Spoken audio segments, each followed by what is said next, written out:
नमस्कार, जय हिंद, वंदे मातरम दोस्तों। स्वागत है आप सभी का उत्तर प्रदेश के सबसे भरोसेमंद YouTube channel UP news update में। तो दोस्तों, आज हम आपके लिए लेकर आए हैं उत्तर प्रदेश राज्य के हर जिला, हर क्षेत्र की तमाम बड़ी खबरें एवं उत्तर प्रदेश सरकार द्वारा चलाई जा रही सभी सरकारी योजनाएं। प्रधानमंत्री नरेंद्र मोदी ने आज गौतम बुद्ध नगर के जेवर में नोएडा इंटरनेशनल एयरपोर्ट के पहले चरण का भव्य उद्घाटन किया। लगभग 11,200 करोड़ रुपए की लागत से तैयार ये हवाई अड्डा उत्तर प्रदेश को वैश्विक मानचित्र पर एक बड़े एविएशन हब के रूप में स्थापित करेगा। उद्घाटन समारोह के दौरान पीएम ने कहा कि ये केवल एक एयरपोर्ट नहीं, बल्कि पश्चिमी उत्तर प्रदेश के विकास का हॉटस्पॉट बनेगा। इससे न केवल दिल्ली एनसीआर का बोझ कम होगा, बल्कि स्थानीय स्तर पर लाखों रोजगार के अवसर पैदा होंगे। ये एयरपोर्ट पूरी तरह से डिजिटल और इको फ्रेंडली तकनीक पर आधारित है। अगली खबर है, मध्य पूर्व के देशों में जारी भू राजनीतिक तनाव के कारण एलपीजी गैस की आपूर्ति श्रृंखला सप्लाई चेन प्रभावित हुई है। इसका सीधा असर उत्तर प्रदेश की रसोई और बिजली ग्रिड पर पड़ा है। गैस की कमी के कारण लोग तेजी से इंडक्शन चूल्हों और इलेक्ट्रिक उपकरणों की ओर शिफ्ट हो रहे हैं, जिससे राज्य में बिजली की मांग में अचानक 3,000 मेगावाट का उछाल आया है। यूपी पावर कॉर्पोरेशन यूपीपीसीएल के लिए ये एक बड़ी चुनौती बन गई है। विभाग ने बिजली कटौती से बचने के लिए अतिरिक्त बिजली खरीदने और ग्रिड प्रबंधन को मजबूत करने के निर्देश जारी किए हैं। अगली खबर है, मुख्यमंत्री योगी आदित्यनाथ ने आज लखनऊ स्थित state institute of forensic sciences में देश की अपनी तरह की पहली तरकश ड्रोन फॉरेंसिक लैब का शुभारंभ किया। हाल के दिनों में सीमा पार और आंतरिक सुरक्षा में ड्रोन के बढ़ते गलत इस्तेमाल को देखते हुए ये लैब अत्यंत महत्वपूर्ण है। यह लैब पकड़े गए संदिग्ध ड्रोनों के डेटा का विश्लेषण करने, उनकी फ्लाइट हिस्ट्री निकालने और अपराधियों के ठिकानों का पता लगाने में सक्षम है। सीएम ने कहा कि पुलिस को तकनीक में अपराधियों से 2 कदम आगे रहना होगा, तभी सुरक्षित प्रदेश का संकल्प पूरा होगा। अगली खबर है, भारतीय मौसम विभाग आईएमडी ने आज लखनऊ, नोएडा, गाजियाबाद और प्रयागराज सहित उत्तर प्रदेश के 20 से अधिक जिलों के लिए येलो अलर्ट जारी किया है। पश्चिमी विक्षोभ के सक्रिय होने के कारण आज देर शाम तेज आंधी, बारिश और ओलावृष्टि की संभावना जताई गई है। ये समय राज्य में रबी की फसलों की कटाई का है। ऐसे में बेमौसम बारिश किसानों के लिए बड़ी मुसीबत बन सकती है। कृषि विभाग ने किसानों को सलाह दी है कि वे अपनी कटी हुई फसल को सुरक्षित स्थानों पर रखें और खुले खेतों में सिंचाई रोक दें। अगली खबर है, उत्तर प्रदेश सरकार ने स्वास्थ्य और न्याय प्रणाली को सुव्यवस्थित करने के लिए एक महत्वपूर्ण नीतिगत निर्णय लिया है। अब राज्य के सभी सरकारी मेडिकल कॉलेजों में पोस्टमार्टम की सुविधा उपलब्ध कराना अनिवार्य कर दिया गया है। पहले कई जिलों में परिजनों को पोस्टमार्टम के लिए जिला मुख्यालयों या बड़े शहरों के चक्कर लगाने पड़ते थे, जिससे समय और धन की हानि होती थी। इस नए नियम से अब स्थानीय स्तर पर ही कानूनी और चिकित्सा प्रक्रियाएं तेजी से पूरी हो सकेंगी, जिससे पीड़ित परिवारों को अनावश्यक परेशानी से मुक्ति मिलेगी। अगली खबर है, गोरखपुर के बाबा राघव दास बीआरडी मेडिकल कॉलेज ने चिकित्सा के क्षेत्र में एक बड़ा कीर्तिमान स्थापित किया है। कॉलेज प्रशासन ने रिपोर्ट जारी की है कि पिछले कुछ समय में उन्होंने 400 एचआईवी संक्रमित गर्भवती महिलाओं का सुरक्षित प्रसव कराया है। सबसे राहत और गर्व की बात यह है कि आधुनिक prevention of parent to child transmission तकनीक के सफल प्रयोग से एक भी नवजात शिशु को संक्रमण नहीं हुआ है। सभी बच्चे पूरी तरह स्वस्थ हैं। यह उपलब्धि स्वास्थ्य विभाग के मिशन जीरो ट्रांसमिशन की दिशा में एक बड़ी जीत मानी जा रही है। अगली खबर है कि जेवर एयरपोर्ट के उद्घाटन के साथ ही पीएम मोदी ने वहां 40 एकड़ में बनने वाली मेंटेनेंस, रिपेयर और ओवरहॉल एमआरओ सुविधा की आधारशिला भी रखी। वर्तमान में भारतीय विमानों को बड़ी मरम्मत या इंजन की जांच के लिए दुबई, सिंगापुर या श्रीलंका जाना पड़ता है, जिससे करोड़ों डॉलर की विदेशी मुद्रा देश से बाहर जाती है।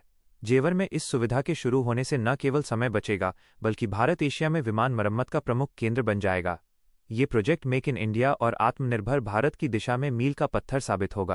अगली खबर है कि कानपुर और आसपास के जिलों में सनसनी फैलाने वाले एक जघन्य हत्याकांड के आरोपी को यूपी पुलिस ने मुठभेड़ में ढेर कर दिया है। आरोपी ने एक मामूली विवाद में थप्पड़ मारे जाने का बदला लेने के लिए एक निर्दोष मासूम बच्ची की गला दबाकर हत्या कर दी थी और उसका शव घर के अंदर रखे आटे के ड्रम में छिपा दिया था। पुलिस की फॉरेंसिक टीम और सर्विलांस की मदद से आरोपी को घेरा गया, जहां उसने फायरिंग कर भागने की कोशिश की और जवाबी कार्रवाई में मारा गया। पुलिस के इस त्वरित एक्शन की चर्चा हो रही है। अगली खबर है कि अयोध्या और चित्रकूट में आयोजित होने वाले आगामी रामायण मेलों के लिए उत्तर प्रदेश सरकार ने विशेष बजट और दिशा निर्देश जारी किए हैं। इस साल मेलों को पारंपरिक स्वरूप के साथ साथ डिजिटल टच दिया जाएगा।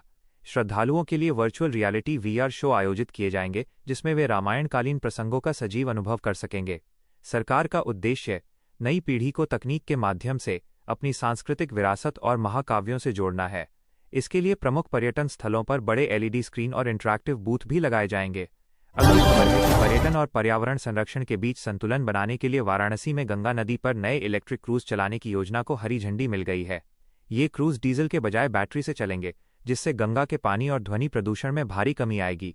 अधिकारियों के अनुसार ये क्रूज आधुनिक सुविधाओं से लैस होंगे और पर्यटकों को 80 घाट से राजघाट तक का सुहाना सफर कराएंगे। इस पहल से न केवल पर्यटन राजस्व में बढ़ोतरी होगी, बल्कि नमामि गंगे अभियान को भी मजबूती मिलेगी। अगली खबर है कि उत्तर प्रदेश माध्यमिक शिक्षा परिषद यूपीएमएसपी ने हाईस्कूल और इंटरमीडिएट की कॉपियों का मूल्यांकन कार्य रिकॉर्ड समय में पूरा कर लिया है।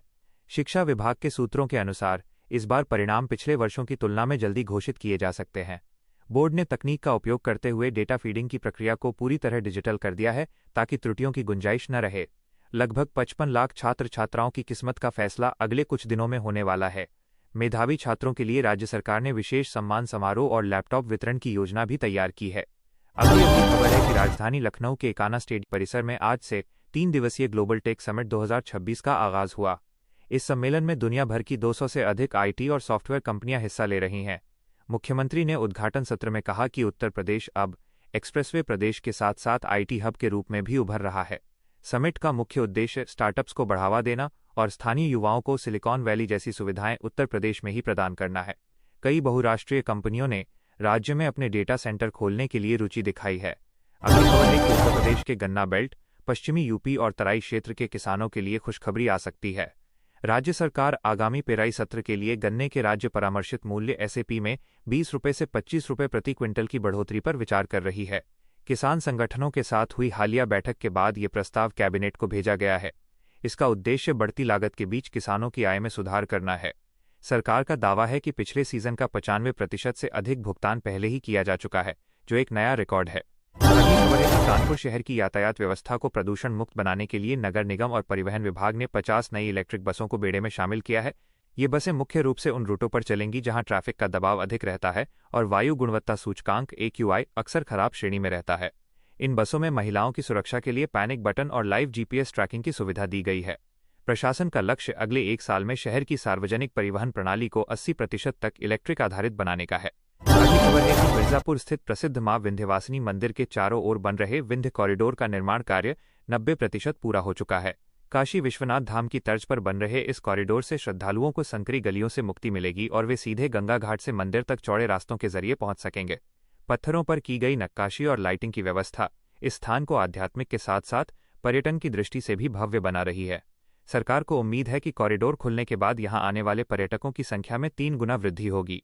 अगली खबर है कि उत्तर प्रदेश पुलिस के साइबर सेल ने वित्तीय धोखाधड़ी को रोकने के लिए अपनी हेल्पलाइन 1930 को और अधिक सक्रिय कर दिया है। पिछले 24 घंटों में इस हेल्पलाइन के जरिए प्रदेश के विभिन्न नागरिकों के लगभग 50 लाख रुपए फ्रीज कराए गए, जो साइबर ठगों द्वारा उड़ाए गए थे। पुलिस महानिदेशक ने निर्देश दिए हैं कि हर जिले के थानों में एक साइबर डेस्क अनिवार्य रूप से कार्य करे। आम जनता को जागरूक करने के लिए साइबर अवेयरनेस अभियान भी चलाया जा रहा है, जिसमें डिजिटल ट्रांजैक्शन के दौरान सावधानी बरतने की सलाह दी जा रही है।